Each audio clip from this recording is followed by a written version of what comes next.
when you do not rely on God, when you do not listen to the plans he has and you don't follow them. There's actually a whole bunch of examples in the Bible if you read the Bible. So our first example is going to be Jonas. Everybody know the story of Jonas, right? Everybody, what happened? God was like, hey, I need you to do something for me. Go to the town and tell them what you're doing is not good. And Jonas, at first, because he's human, scared. He thought, I could do something else that's a lot more safer. Well, this is what he thought, of course. Then I gotta do something else that's a lot more safer for me. So he was like, God, you know what? You said go this way, but I am gonna go that way. Yeah. I know everybody has done that before, right? Said, hey, God was like, hey, you should do this. And then you look at the problem, you make your own solution. You're like, my solution's a little better than God. That's what you think, right? Yeah. So instead of going left, as God said, I'm going to go right. And you do it. Oh, merci. Oh. Yes. Okay, I need it. Wow, krill is not doing bien. So you All right, so you go left when God says go right. And then just like Jonas, the minute you decide that your plan is better than God's plan, everything goes wrong. Right? Everything goes wrong. As you can see, he decided I'm going to go the opposite way of where I need to go.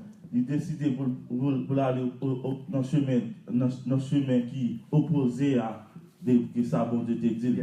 Then God decided, et bon Dieu décidé, I need to teach you a lesson leçon about how my plans des plans is greater than yours.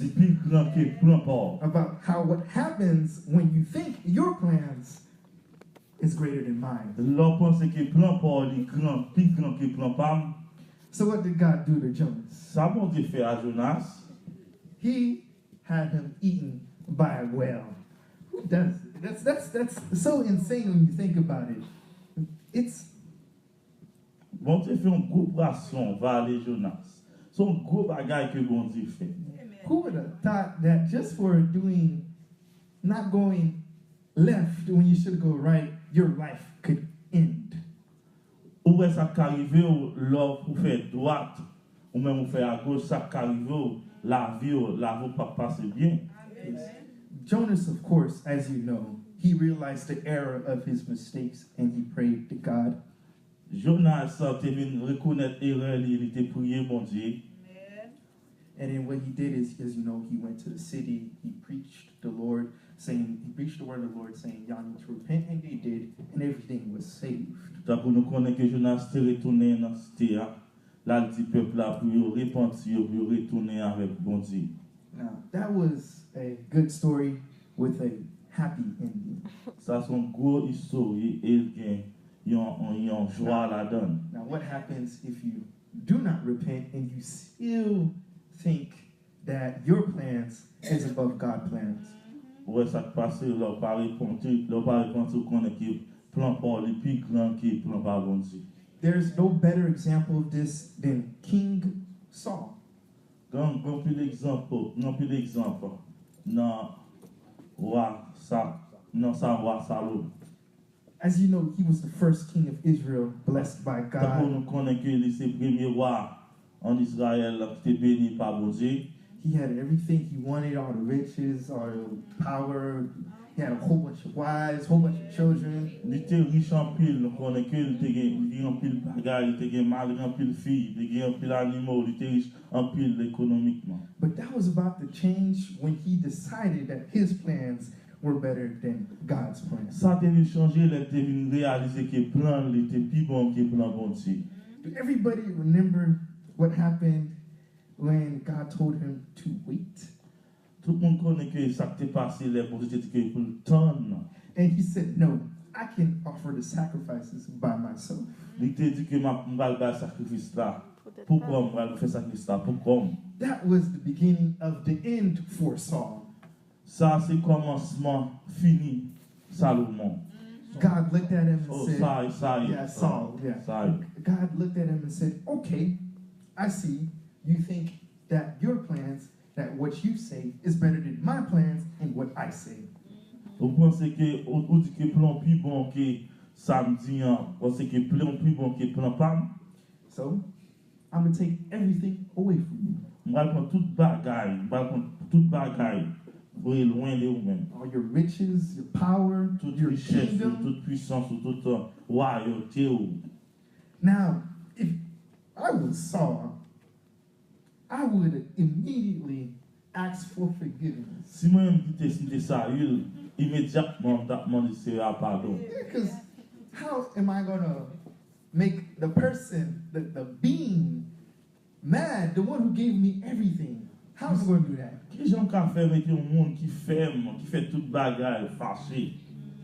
And when he says, I'm going to take everything from you, would you not take that serious? Là, tu vois qu'il prend toute bagaille qui est dans le monde net, ça va pas prendre rien de sérieux, et ça? I don't even think I would go against his plans, because his plans is what brought me here in the first place. On même pas la penser pour moi, en dehors des plans, parce que c'est plans qui fait là. His plans is what could get me even higher than where I am. C'est plans qui fait venir plus haut côté mieux à là. So why am I going to disobey that and think my plans are better than the one who brought me here? Pour qui ça mal désobéir monde ça que connaît que plan pas c'est les qui plus gros que plan pas monde ça. But as you know, Saul did not think like me. Ça il pas penser même déjà avec moi. He thought God was playing. Il pensait que bon Dieu a joué avec. But God don't play. Bon Dieu pas joué avec mon désobéi. He doesn't. You know this. So what did he do? He brought his prophet.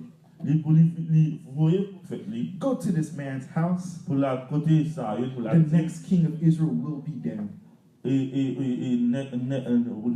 un roi qui a venir t'a remplacé And he did. et il fait As you know, that was King David. et nous voyons que David est remplacé Saül pour ça. Now, even King David, one of the greatest kings in Israel's Même history, Jean David était plus gros roi en Israël.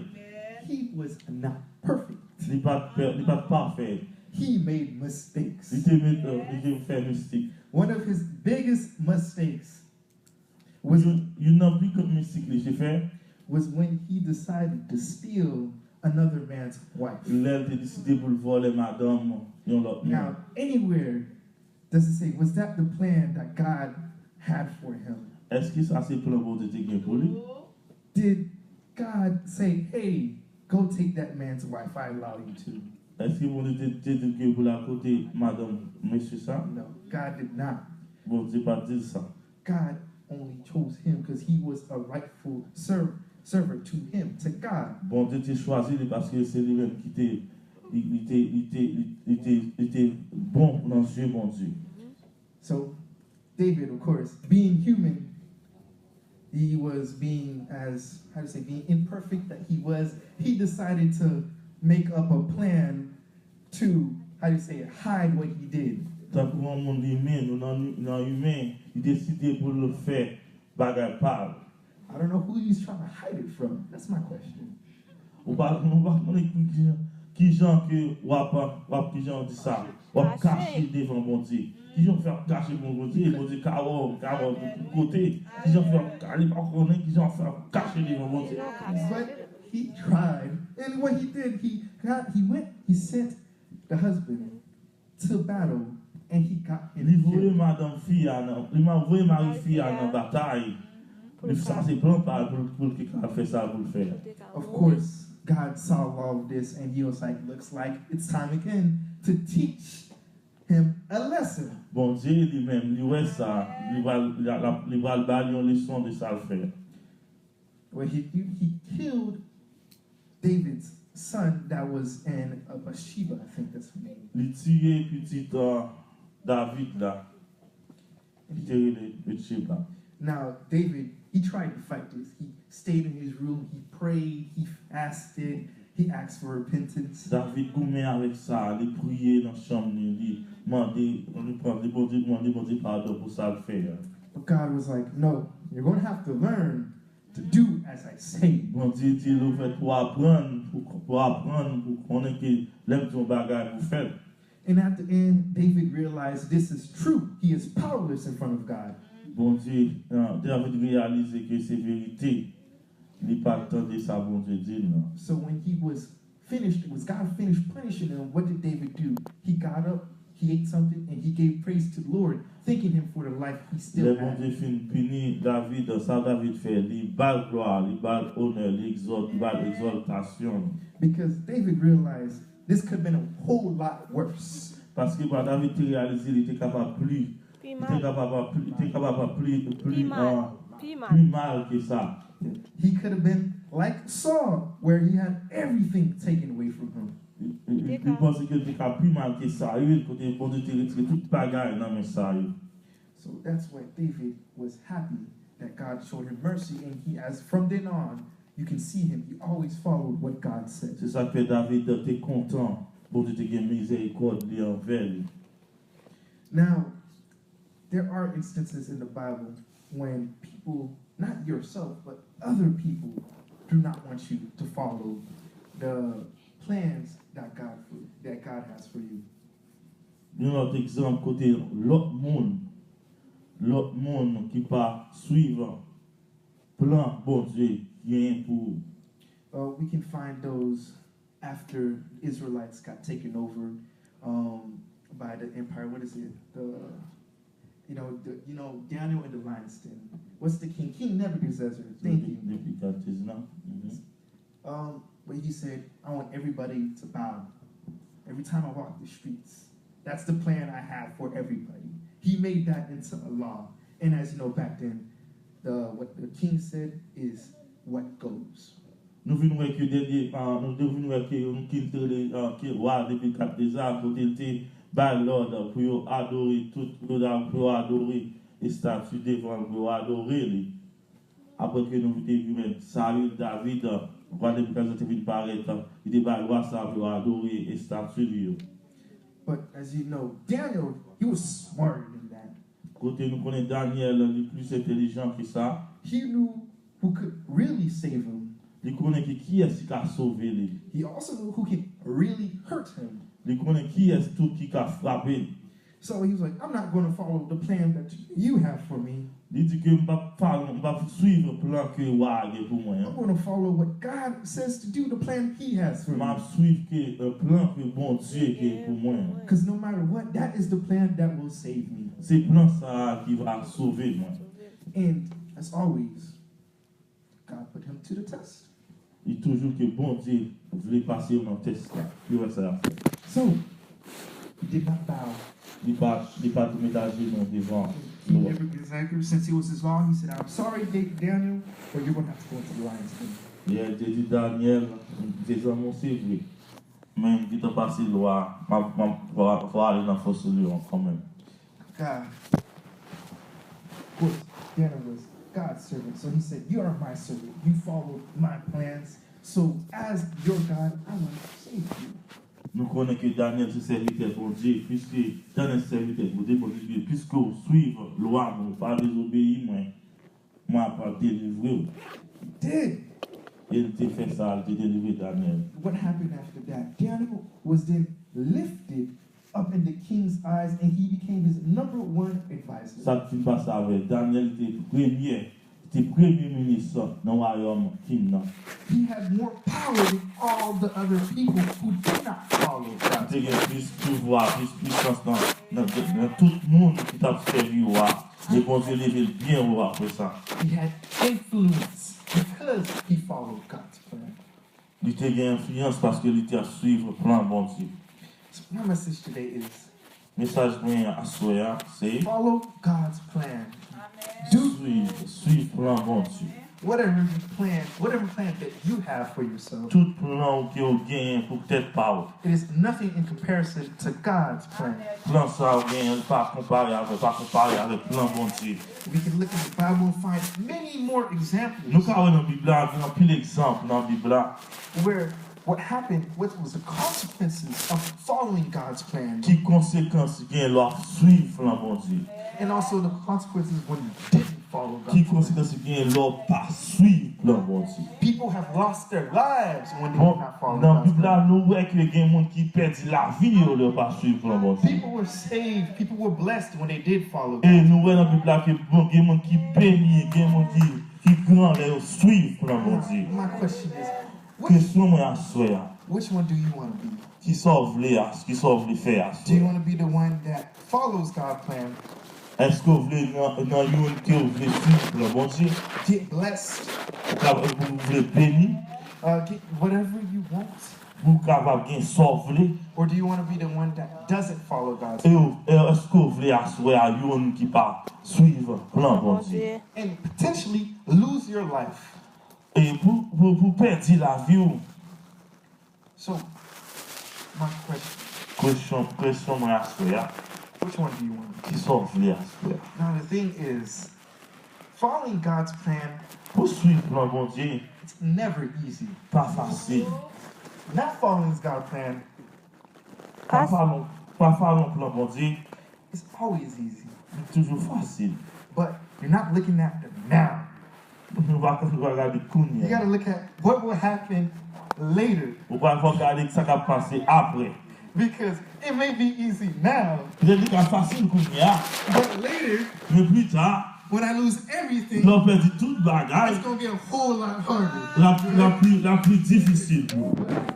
It's maybe hard now, Il doit dire pour Kounia, but when later, mais plus tard, when God blesses les you, bon Dieu bénit. it's easier Il than when I started. doit facile leur start là. Amen.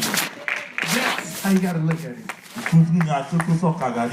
Even though it makes you struggling right Même now, les batailles, temptation is everywhere. même les tentations, tous côtés. It's easy to say, I don't want to. Vous ne pouvez pas faire ça encore. Just stay still, say, I'm going to take a break. Vous pensez vous dire que ma prendre un petit break. You have to remember, Au fait, pour changer, when it's all done and said, les péchés à fait, when you relaxing leur relax quand, and you realize, I did well, I followed God's plan, leur réaliser que moi suivre plan bon Dieu. and you look all around you, Regardez tout around and you nous. see blessings Ouais, left and right, bénédiction à gauche, à droite. and you realize it was worth it. Pour réaliser que ça c'est vrai, ça c'est pour moi, ça c'est bénédiction. You don't want to be the person that looks left and right Ou pas de un monde qui a regardé gauche à droite and say, when did it go wrong? pour dire que ça me fait qui bat, Say, ça me fait qui mal. I never knew this would happen. Je ne connais que ça va You faire. don't want to be the person that says, I regret not following the Ou plan. pas de gens qui disent que moi te regrette que pas de suivre plan bon Dieu. You want to be the person that says, Ou tu es un monde qui dit thank you, Lord, for making a plan for me. merci bon Dieu, est-ce que vous faites plan pour moi? Because there are some people out there Parce qu'il y a un pile bon monde dehors, that don't even have that il n'y a opportunity. pas d'opportunité ça. It's too late for them. Les trop tard pour eux. The plan that God had for them, Plan bon Dieu gain pour eux. they've been through the way. Yo te jeté déjà. They're suffering now. Yo ça souffrir kounya. And they wonder, Yo menti. why? How? Pour qui ça? Comment? They did not follow the plan. Yo pas tant suivre plan ça. So before it's too late, Pour trop tard pour ask God, qui j'en pour servir. what is your plan for me? Qui plan qui pour moi. How high do you need me to jump? Comment vraiment qui voulez jump. Where do you need me to walk to? Qui voulez marcher. What do you need me to say? Qui sauve parler. Because I will do it. M'a fait toutes sortes de faits. Because I have faith Parce que j'ai la foi dans vous. that in the end of it, Non, finissement, that you will bless me, il va bénir. that you will save me, Il va sauver. that you will leave me better off than when I started. Ou va faire plus bien que l'autre commencé à. So, what's God's plan for you? Qui plan bon Dieu pour asseoir? What does He want for you? Qui ça veut pour asseoir? Simple. He wants you On va to save. très simple, il veut pour sauver. He wants you to join Him at His side in Il heaven. veut que vous mettez bon côté dans le ciel là. But in order for you to do that, On a de pour faire ça, pour faire ça, tout ça, il doit faire. you need Ça to fait, stick to His ou plan. besoin pour rester dans le plan. His plan is not wrong. En plan, il pas, c'est un bagage qui, Plan pas mauvais. oui, c'est un plan qui pas mauvais. His plan is unique to each of us. C'est un plan qui sont seuls pour tout le monde. He knows our strengths. He knows our weakness. Il connaît qui faiblesse. And He makes a plan around us for that. Il fait un plan pour nous capables de supporter. He makes a plan for us to succeed. Il fait un plan que pour nous vaincre, pour nous vaincre. He knows just how to push us. Il est là pour nous pousser. He knows just how to form us Il est là pour nous former, non? to get to where you need to go. Pour nous aller côté que il voulait nous mener nous. So please S'il vous plaît, follow God's plan. suivez plan bon Dieu à soi. Do not make up your own plan. Puis qu'on fait plan par. I guarantee you, it is not better than Moi God. garantis, il pas jamais bon qui plan bon Dieu. We can't see as far ahead as Him. Nous pas qu'à ouais qui jusqu'au côté bon Dieu ouais nous-mêmes. We are not as strong as Him. Nous pas qu'à plus fort que bon Dieu. We don't know everything. Nous pas connaître tout bagaille. We are nothing to Him. Nous pas rien, nous pas rien. Bon Dieu. So follow His plan. C'est le moment de nous suivre plan bon Dieu à soi.